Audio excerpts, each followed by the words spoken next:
جب مصطفیٰ کریم میرے پاس آئے تو ان کے ساتھ ایسی ایسی طاقتیں تھیں، نیزے تھے، برچیاں تھیں، بھالے تھے. مجھے لگتا تھا میں نے سی کی تو میرے ٹکڑے ٹکڑے کر دے. کہنے لگے جہاں پاگل ہو گیا، ان کے پاس تو چھڑی بھی کوئی نہیں تھی، وہ تو خالی ہاتھ ہیں، بکواس کرتا ہے، کچھ بھی نہیں تھا. کہنے لگا مانو نہ مانو، ان کے پاس بڑا کچھ تھا. اور اگلی بات جو اس نے کی وہ تاریخ میں محفوظ ہے، وہ تاریخ میں محفوظ ہے، وہ تاریخ میں محفوظ ہے، وہ تاریخ کا حصہ ہے. ابو جہل کہنے لگا اٹھتے ہی کہ مجھے لگتا ہے جب تک محمد ابن عبداللہ موجود ہے یہ ہمیں ظلم نہیں کرنے دیں گے، یہ ہمیں کوئی زیادتی کرنے. تاریخ میں محفوظ ہے جملہ ابو جہل کا. کہنے لگا جب تک یہ موجود ہے ہمیں کوئی زیادتی کرنے. حضرت فرمایا کرتے تھے زندہ نبی کے ماننے والوں زندہ بن کے زندگی گزارو. زندگی زندہ دلی کا نام ہے. مردہ دل کیا خاک جیا کرتے ہیں؟ جو قومیں سر اٹھا کے جیتی ہیں وہ زندہ ہوتی ہیں.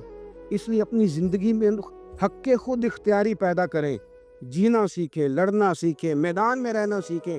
سہم سہم کے وقت نہیں گزرے گا، ظلم سہنے سے بھی ظالم کی مدد ہوتی ہے. لہذا حق لینا سیکھیں، حق پر کھڑے ہونا سیکھیں، اپنے مزاج میں یہ باتیں پیدا کریں. مجھے خاتون نے پوچھا، میرا بھائی کہتا ہے حصہ لے لے پھر میرے مرے کا منہ نہ دیکھنا. میں کہا پتر تو حصہ لائے نہ منہ ویکھی ہودا، کوئی ضرورت نہیں منہ، ایسے ظالم کا منہ ویسے بھی نہیں دیکھنا چاہیے جو بہنوں کا حصہ کھا جائے. میں نے کہا تو منہ دیکھنے کی کوئی ضرورت ہے؟ یہ کوئی بلیک میلنگ ہے؟ ابا کہتا ہے حصہ لے لو منہ نہ دیکھنا. میں کہا بالکل نہ ویکھی، تو بلکہ آگے میں ویکھنا بھی نہیں چاہتی. تو ادھر اللہ رسول نے مقرر کیا میرا حصہ. کیا فلسفہ ہے ہمارا؟ جو بات غلط ہے اس پہ لوگوں کو بلیک میل کرتے ہو. جائز بات پہ ڈٹنا سیکھو. آپ جب ڈٹ جاتے ہیں نا تو پھر اللہ مدد کرتا ہے، پھر اللہ تتنزل علیہم الملائکہ، پھر اللہ فرشتے بھی نازل کرتا ہے. حضور نے فرمایا جو جان کی حفاظت کرتے مر گیا وہ بھی شہید، جو مال کی حفاظت کرتے مر گیا وہ بھی شہید، جو دین کی حفاظت کرتے مر گیا وہ بھی، جو خاندان کی، اپنے گھر کی، اپنے بچوں کی حفاظت کرتے مر گیا وہ بھی.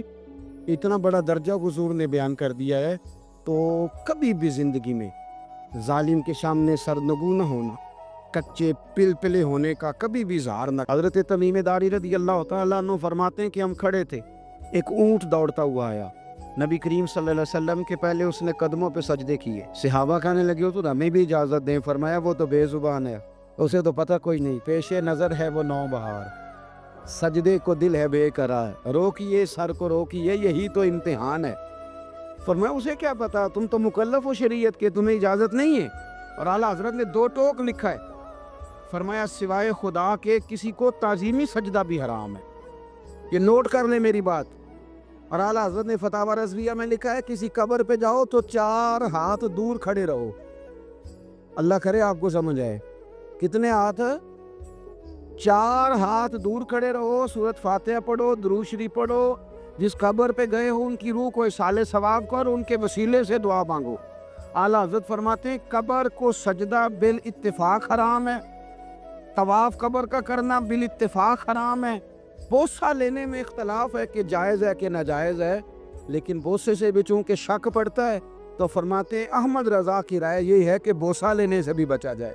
وہ آ گیا تو اس سے اگلی باتیں کرتا ہے، بس خاموش رہ، باادب رہ اور پیچھے رہ. تو حضرت تمیم داری کہتے ہیں یہ حدیث اعلیٰ حضرت نے لکھی ہے لمن والعلا میں. فرماتے ہیں کہ اونٹ نے پہلے سجدہ کیا، قدم چومے، پھر اس نے حضور کے کان میں کوئی بات کہی. روزے دے دوالے نے غلاماں دیاں ٹولیاں، ایک پہ سن دے کروڑاں دیاں بولیاں. یعنی اونٹ نے بات کی تو حضور نے وہ بھی سن لی. اعلیٰ حضرت کہتے ہیں جو پناہ میں آتا ہے بچ جاتا ہے. کہتے ہیں رسول کریم نے نا اونٹ کی پشت پہ ہاتھ پھیرا اور اللہ کے محبوب فرمانے لگے فکر نہ کر، اب تو آ گیا ہے نا تو جیسے تو کہے گا ویسے ہی ہو جائے گا، جیسے تو کہے گا ویسے ہی. ابن ماجہ میں موجود ہے، پر میں چونکہ فاضل بریلوی رحمۃ اللہ علیہ کی کتاب سے پیش کر رہا ہوں الامن والعلا سے، تو میں اسی انداز میں پیش کر رہا ہوں جس انداز میں وہاں ہے. حضرت تمیم داری کہتے ہیں کہ ہماری سمجھ میں بات کوئی نہ آئی. تھوڑی دیر گزری تو کچھ لوگوں نے ہاتھوں میں رسیاں پکڑی ہیں، خنجر پکڑے ہیں، دوڑے آئے، یا رسول اللہ یہ ہمارا اونٹ ہے. حضرت تمیم داری کہتے ہیں میں نے دیکھا کہ جب وہ آ گئے نا خنجر لے کے تو اونٹ حضور کے پیچھے چھپ گیا. آج لے ان کی پناہ، آج مدد مانگ ان سے. وہ حضور کے پیچھے چھپ گیا. تو کہتے ہیں کہ نبی کریم صلی اللہ تعالی علیہ وسلم نے فرمایا کیا مسئلہ ہے بھائی؟ یا رسول اللہ ہمارا اونٹ ہے. ذبح کرنے لگے تھے دوڑا ہے. تو حضور فرمانے لگے وہ تو تمہاری شکایت کر رہا ہے. وہ کہتا ہے یا رسول اللہ میں نے برسوں ان کی نوکری کی، برس میں نے بڑی نوکری کی. صحیح کہتا ہے یا رسول اللہ؟ ٹھیک کہتا ہے. حضور اب بوڑھا ہو گیا ہوں, تھوڑا زیادہ بوجھ نہیں اٹھا سکتا, تو مجھے ذبح کر کے کھانا چاہتے ہیں, میں مرنا نہیں چاہتا. نبی کریم فرمانے لگے اچھے لوگ یہ صلہ دیتے ہیں. اور نے عرض کی حضور آپ حکم کر دیں, ہم اس کو چھوڑ دیتے ہیں یا رسول اللہ, نہیں ذبح کریں گے, خدمت کریں گے. حضور فرمانے لگے نہیں, اب میرے پاس ہے نا, اب میں نے واپس نہیں کرنا. آج ہو گیا ہے, آج لے ان کی پناہ, آج مدد مانگو ان سے, آج ہو گیا یا رسول اللہ پھر رکھ لیں. حضور نے فرمایا نہیں بھائی, پیسے بتاؤ کتنے. یا رسول اللہ نہیں نہیں کچھ نہیں. نبی کریم علیہ السلام نے فرمایا نہیں, بتاؤ کتنے, بتاؤ کتنے. انہوں نے کہا حضور ایک دفعہ ریٹ لگایا تھا تو 100 دینار لگا تھا. حضور نے فرمایا بلال دے دو 100 دینار. 100 دینار دے دیا. اعلیٰ حضرت فرماتے ہیں دیکھو ان کی پناہ میں آنے کی برکتیں کتنی ہیں. ان سے کہا تم جاؤ, وہ چلے گئے. حضور نے پشت پہ ہاتھ پھیرا, فرمایا جا تو آزاد ہے. حضرت تمیم داری کہتے ہیں وہ پہلے گیا پھر پلٹ کے آیا. اس نے نبی پاک کے کان میں کو بات کی, کئی باتیں کی, پر میں ایک بات کرتا ہوں, کئی باتیں کی, ایک بات کی تو حضور رو پڑے. اونٹ چلا گیا, ہم نے عرض کی حضور یہ کیا کہہ گیا ہے؟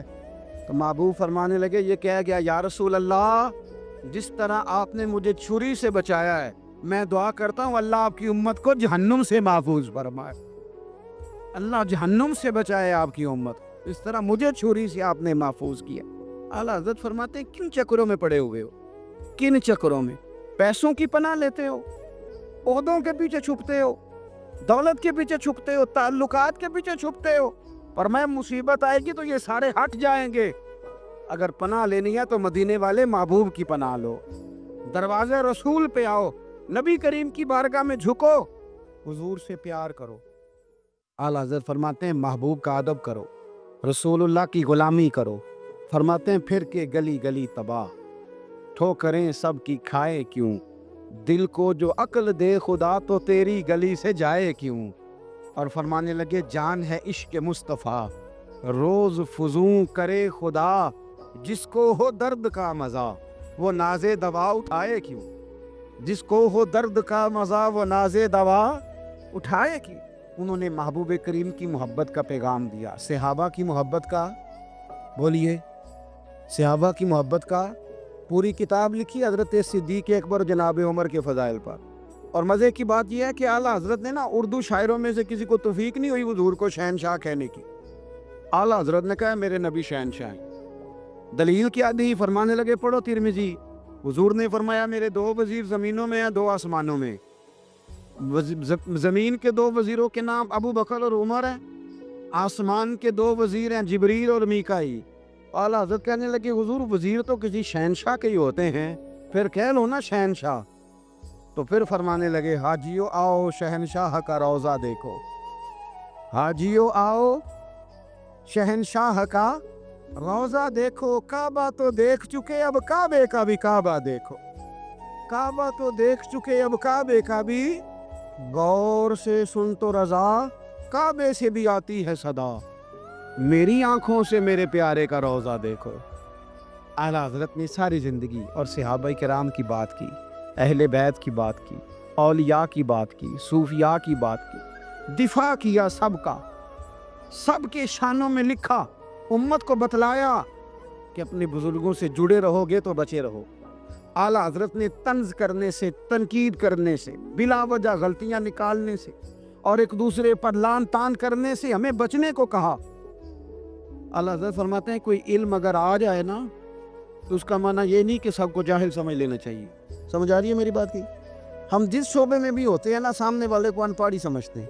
مولویوں کے بارے میں بعض لوگوں کا خیال ہے کہ یہ پتہ نہیں کون سی مخلوق ہے, ان کو کیا پتہ دنیا داری کا. میں صحیح کہہ رہا ہوں. اسی طرح جو میرے شعبے سے تعلق رکھنے والے لوگ ہیں وہ کہتے ہیں شاید سارے تاجر 2 نمبر طریقے سے ہی مال کماتے ہیں. یہ ہو نہیں سکتا, ایسا ہو نہیں سکتا. ہمیں نا دوسروں کی اہمیت کی خبر رکھنی چاہیے. ہمیں ایک دوسرے سے پیار, ہم طنز کرتے ہیں, تنقید کرتے ہیں. فاضل بریلوی منع کرتے تھے, آپ فرماتے ہیں یہ طریقہ درست. ہم جب غلطیاں نکالنے پہ جاتے ہیں تو معاذ اللہ اتنا اوپر بن جاتے ہیں کہ معاذ اللہ ثم معاذ اللہ اللہ رسول تک پہنچ جاتے ہیں. اعلیٰ حضرت کے زمانے میں ایک شخص نے کہہ دیا نبی پاک کا خیال آئے تو نماز ٹوٹ جاتی. عقل ہے نا جی, جہاں مرضی لے جاؤ. اور کہنے لگا جی میں نے خالص اللہ کے لیے پڑھنی ہے نا فلسفہ عجیب. نبی پاک کا خیال آئے تو نماز ہے.